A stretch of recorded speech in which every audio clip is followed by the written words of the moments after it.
मोहब्बत का आइडिया मुझे अभी तक आज तक समझ नहीं आया कि मोहब्बत क्या होती है। इट्स नॉट ऑल अबाउट के होती भी है, लेकिन शायद मेरे साथ नहीं हुई तो मुझे पता नहीं है। मैं समझती हूँ कि तारीफ़ जो मुंह पे की जाए वो झूठी होती है और जो पीठ पीछे की जाए वो सच्ची होती है। आप ये नहीं बताते हो कि इस्लाम में आपको जिस्म ढकना क्यों कहा गया है। आप माँ बाप सिर्फ ये कहते हैं तुम ये कपड़े नहीं पहन सकती, उसको बताओ कि आप क्यों नहीं पहन सकते हो या इसके क्या साइड इफ़ेक्ट्स होंगे। अगर आप मुसलमान हो तो आप उसको बताओगे यार ये मसला है, इसकी वजह से आपको हम रोक रहे हैं, बाकी आपकी मर्ज़ी है। अपनी औरतों को इतना खूबसूरत माहौल दो कि वो आपके साथ कंफर्टेबल हों, वो अपने ख्वाब जैसे आप अपने ख्वाब देख रहे हो या आप पूरा करना चाहते हो उनको भी एक स्पेस दो। पाकिस्तान से लेके मलेशिया, एशिया, अमेरिका, अफ्रीका, म्यूजिफाई अब चले दुनिया के साथ। अस्सलाम वालेकुम नाजरीन, मैं हूं आपका मेज़बान अफजल इफ्तिखार और आप देख रहे हैं कैचअप विद अपटॉन एले। आज की जो हमारी मेहमान है आयशा जाहिद, माशाल्लाह इनकी आवाज़ बहुत खूबसूरत है और ये डॉक्टर बनती बनती टेक्सटाइल की दुनिया में आ गई। आयशा क्या हाल चाल है? अल्हम्दुलिल्लाह, आप बताएं कैसे हैं? मैं ठीक ठाक, माशाल्लाह आपकी आवाज़ बहुत खूबसूरत है। आप हमें नात सुनाएं आज। मौलाया सल्ली व सल्लिम दाइमन अबदन अला हबीबिका खैरिल खल्की कुल्लिहिम। दरूद उन पर, सलाम उन पर, यही कहना खुदा का है। खुदा के बाद जो है मर्तबा सल्ले अला का है। वही सरकार आलम है, वही गमखार उम्मत है, वही तो हश्र के मैदान में सबकी शफाअत है। शफाअत के लिए सबकी नज़र उन पर लगी होगी। मौलाया सल्ली व सल्लिम दाइमन अबदन अला हबीबिका खैरिल खल्की कुल्लिहिम। आयशा, डॉक्टर बनती बनती टेक्सटाइल की दुनिया में आप किस तरह आ गई? So I was like a medical student. बचपन से था डॉक्टर बनना है, डॉक्टर बनना है। मैं सबसे बड़ा बच्चा हूँ घर पे, तो सबसे बड़े बच्चे के साथ ज़रा ज़्यादा ही एक एक्सपेक्टेशंस होती हैं। सो बनना डॉक्टर ही था।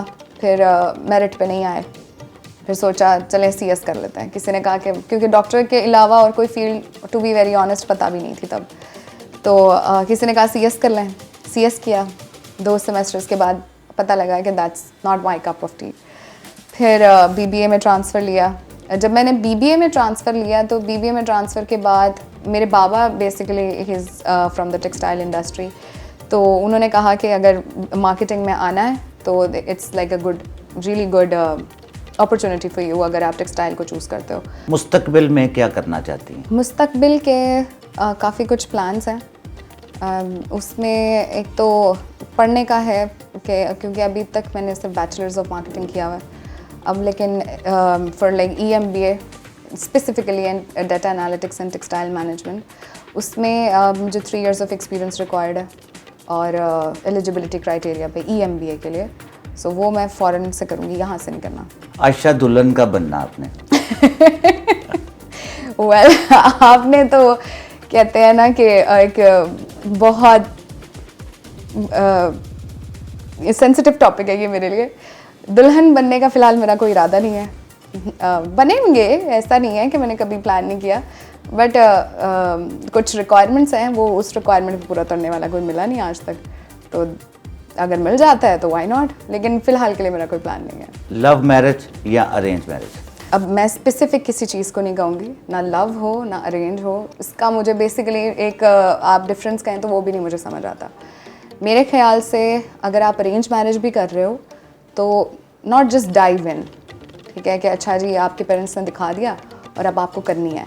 नहीं, इस तरह नहीं है। जैसे scientifically it's like 7 to 8 months of the period जिसमें ह्यूमन, एक जो ह्यूमन जिसको अल्लाह ताला ने बनाया, उसका जो ब्रेन है वो इतनी देर तक प्रिटेंड नहीं कर सकता ऑफ व्हाट ही और शी इज़ एक्चुअली नॉट। तो अगर कोई एक बंदा है जो आपके सामने बहुत अच्छा है, वो ज़्यादा से ज़्यादा 7-8 महीने बहुत भी लगाएं, ये मैक्सिमम टाइम लाइन है, तब तक नहीं कर सकता। तो आई वुड लाइक के अगर मेरे से आप पूछें तो ना अरेंज हो ना लव हो, एक अंडरस्टैंडिंग हो और get married when you are ready to get married. Ayesha मोहब्बत पे यकीन रखती हैं या नहीं रखती? एक्चुअली नो, मैं अटैचमेंट पे भरोसा रखती हूँ। मोहब्बत का आइडिया मुझे अभी तक आज तक समझ नहीं आया कि मोहब्बत क्या होती है। इट्स नॉट ऑल अबाउट के होती भी है, लेकिन शायद मेरे साथ नहीं हुई तो मुझे पता नहीं है। लेकिन मोहब्बत का कोई आइडिया नहीं होता, अटैचमेंट का आइडिया होता है। अगर आपको किसी के जाने आने से फ़र्क पड़ता है, वो तो वो इसलिए पड़ता है क्योंकि आप अटैच हो जाते हो। Love is a very different thing. उसमें तो आप खुद को बेच देते हो ना कि यार ये ले लो, मुझे ले लो, तो मैं तो आप ही की हूँ, तो वो नहीं होता। इस तरह ना चलते हैं रिश्ते ज़्यादा देर तक, और वो बहुत ख़राबियाँ भी पैदा होती हैं। आयशा, ख्वाबों में कभी कोई आया आपके? नहीं I would not like to have that. मुझे ये करना भी नहीं है, ना मुझे कोई चाहिए। हाँ, ख्वाबों का, अगर ख्वाब मेरे थोड़े अलग टाइप के हैं, कोई रेनबोज एंड यूनिकॉर्न्स वाले ख्वाब नहीं है। अगर कोई मिल जाता है जो थॉट प्रोसेस को मैच करता हो, रिस्पेक्ट फैक्टर इसके अंदर बड़ा एक काउंट करता है, और वो औरत को सिर्फ ये ना समझता हो कि वो सिर्फ एक खाना बना के सर्व करने वाली चीज़ है या आपके बच्चे पालने वाली एक चीज़ है, ऐसा नहीं है। उसकी एक प्रॉपर इंडिविजुअल पर्सनालिटी होती है, और मेरे ख्याल से वो औरतें जो वर्किंग होती हैं उनकी ज़रा ज़्यादा एक मैनेजमेंट पावर तेज़ होती है, तो ये एक फैक्टर भी है। आयशा, आपकी फेवरेट कार कौन सी है? वैसे अगर जब मैं बताती हूँ तो लोग हंसते हैं, बट मेरी favourite car Rolls Royce. Ayesha, आपकी सबसे ज़्यादा तारीफ़ें कौन करता है? वैसे टू बी वेरी ऑनेस्ट, मैंने शायद किसी को इतनी स्पेस नहीं दी कि कोई मेरी तारीफ़ कर सके, बट मैं समझती हूँ कि तारीफ़ जो मुंह पे की जाए वो झूठी होती है, और जो पीठ पीछे की जाए वो सच्ची होती है। कोई बुराइयां भी तो करता होगा आपकी? बहुत सारे लोग। कौन सबसे ज़्यादा बुराइयां आपकी कौन करता है? दैट एक्चुअली अगर कोई बुराई मुझे किसी के सुनने को मिलती है, मुझे खुशी होती है। किसी कोई अगर ऐसा कुछ सोच रहा है, और मैं कभी भी किसी को ये नहीं, अपने आप को प्रूफ नहीं करूँगी कि नहीं अगर तुम सोच रहे हो तो ये गलत है, तुम मेरे बारे में ऐसा ना सोचो। ठीक है, आपकी अपनी ओपिनियन है। आयशा, लाइफ में कभी ऐसा मौका आया कि आप ना उम्मीद हो गई हो? हाँ, हुआ, और उसकी मैं वजह ये बताना चाहूँगी कि आपको पता है, जैसे ये बहुत नॉर्मल है हमारी सोसाइटी में, किसी को स्ट्रेस हो रहा है, अगला बंदा कहेगा मुझे डिप्रेशन हो रहा है। नहीं, ऐसा नहीं होता। डिप्रेशन एक बहुत बड़ा वर्ड है, आप उसको छोटी चीज़ों के लिए यूज़ नहीं कर सकते हैं। Because I was like a patient for a very long time, and अब मैंने आके थोड़ा सा सब अपने आप को थोड़ा रिकवर किया है। But depression is a big word, जिसमें बहुत सारी चीज़ें इन्वॉल्व होती हैं। आपको पता नहीं हो रहा होता, आपको लगता है कि सब कुछ सही जा रहा है आपकी लाइफ में, बट आपको वो पॉजिटिविटी दिख ही नहीं रही है। आप जान के उसमें से नेगेटिविटी निकालते हो, आप नेगेटिव होते हो, you start crying all over again. मतलब बार बार आप रोते हो, और आउट ऑफ द ब्लू आपको बस रोने का दिल करेगा। ठीक है, आप जैसे अगर मैं अपनी कहानी बताऊं, तो वो मेरी कहानी में ये है कि मैंने खुद को बहुत आइसोलेट कर लिया था। मैंने खुद को बिल्कुल अंधेरे का वो बना लिया था कि मुझे I stop talking to people, और काम को मैंने एक एस्केप बना लिया था कि इतना काम किया कि सिर्फ थोड़ा सा जो दिमाग का शोर होता था वो इस तरह भी बंद हुआ है कि सिर्फ काम, जब तक काम हो रहा है तब तक कुछ फील नहीं हो रहा। डिप्रेशन में और भी बहुत सारी चीज़ें होती हैं जिसमें आपके अटैक्स होते हैं और आपको पता भी नहीं होता वो आपके अटैक्स हैं। मुझे भी अपने आप को फिगर आउट करने में that I have some problem and I need professional help, it took me a long time, और to accept the fact that I need the professional help. ये क्योंकि कुछ लोगों को, अगर आप किसी को कहते हो ना that you need the professional help, हमारी सोसाइटी में या हमारे कल्चर में ये है ही नहीं कि आप किसी को कहो कि यार तुम्हें प्रोफेशनल हेल्प चाहिए, you should see a psychiatrist और साइकोलॉजिस्ट। तो अगला बंदा कहेगा नहीं यार मैं पागल तो नहीं हूँ, तुमने मुझे पागल कह दिया है। It's not about that. I think everybody needs a psychiatrist. मेरा जिस्म मेरी मर्जी, इस पर आप क्या कहेंगे? हर इंसान जिसको अल्लाह ने पैदा किया, दुनिया में भेजा, उसकी एक इंडिविजुअल पर्सनालिटी है, एक पर्सनल स्पेस है। यहाँ पे क्योंकि ज़्यादा चीज़ जन्म किधर से ले रही है, आप ये नहीं बताते हो कि इस्लाम में आपको जिस्म ढकना क्यों कहा गया है। आप माँ बाप सिर्फ ये कहते हैं तुम ये कपड़े नहीं पहन सकते हो, उसको बताओ कि आप क्यों नहीं पहन सकते हो या इसके क्या साइड इफ़ेक्ट्स होंगे। अगर आप मुसलमान हो तो आप उसको बताओगे यार ये मसला है, इसकी वजह से आपको हम रोक रहे हैं, बाकी आपकी मर्ज़ी है। जो एक कैद करके रखने वाली चीज़ है ना, वो ये मेरा जिस्म मेरी मर्ज़ी पैदा कर रही है। मेरा जिस्म मेरी मर्ज़ी में ये भी हो सकता है कि जैसे हमारी जो गांव देहात की औरतें हैं, उनको बस एक वो बनाया हुआ है कि उनको बस काम करवाओ, उनकी सारे राइट्स ले लिए गए हैं, उनके पास राइट नहीं है कि वो अपनी ज़िंदगी के बारे में कुछ सोचें या वो अपने लिए कुछ करें, या वो अगर वो बच्चा नहीं करना चाह रही हैं तो आप उनको फोर्स कर रहे हो कि नहीं तुम बच्चा करो। तो उस मामले में उसकी ज़िंदगी भी है, उसका जिस्म है, उसकी मर्ज़ी है।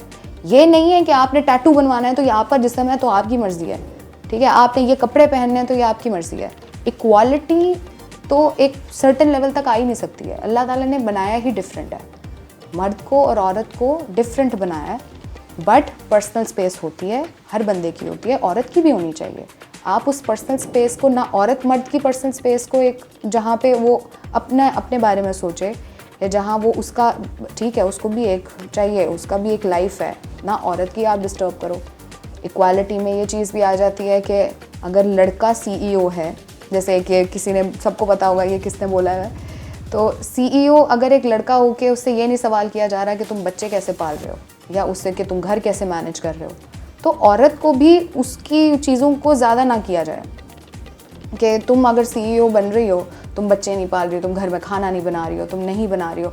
इसको हाउस चोर्स को, कुकिंग को, बच्चे पालने को सिर्फ औरत की जिम्मेदारी कह दिया गया, हालांकि ये बटी हुई जिम्मेदारी है, मर्द का भी उतना ही है। तो इक्वालिटी इस चीज़ में है कि अगर मैं खाना बना रही हूँ तो तुम बर्तन धो लो, अगर मैं झाड़ू लगा रही हूँ तो तुम डस्टिंग कर लो। तो this is like how it is. लेकिन बहुत सारी चीज़ों में आजकल जैसे 8 मार्च में जी निकल जाते हैं, जी ये मेरा है तो इस तरह है, तो बहुत गलत है। हम एक इस्लामिक सोसाइटी हैं। पहली बात तो गवर्नमेंट को बैन करना चाहिए, इस तरह की रैलियाँ निकालना ही ना दो, क्योंकि इस रैलियों को देखकर भी काफ़ी चीज़ें ख़राब हो रही हैं।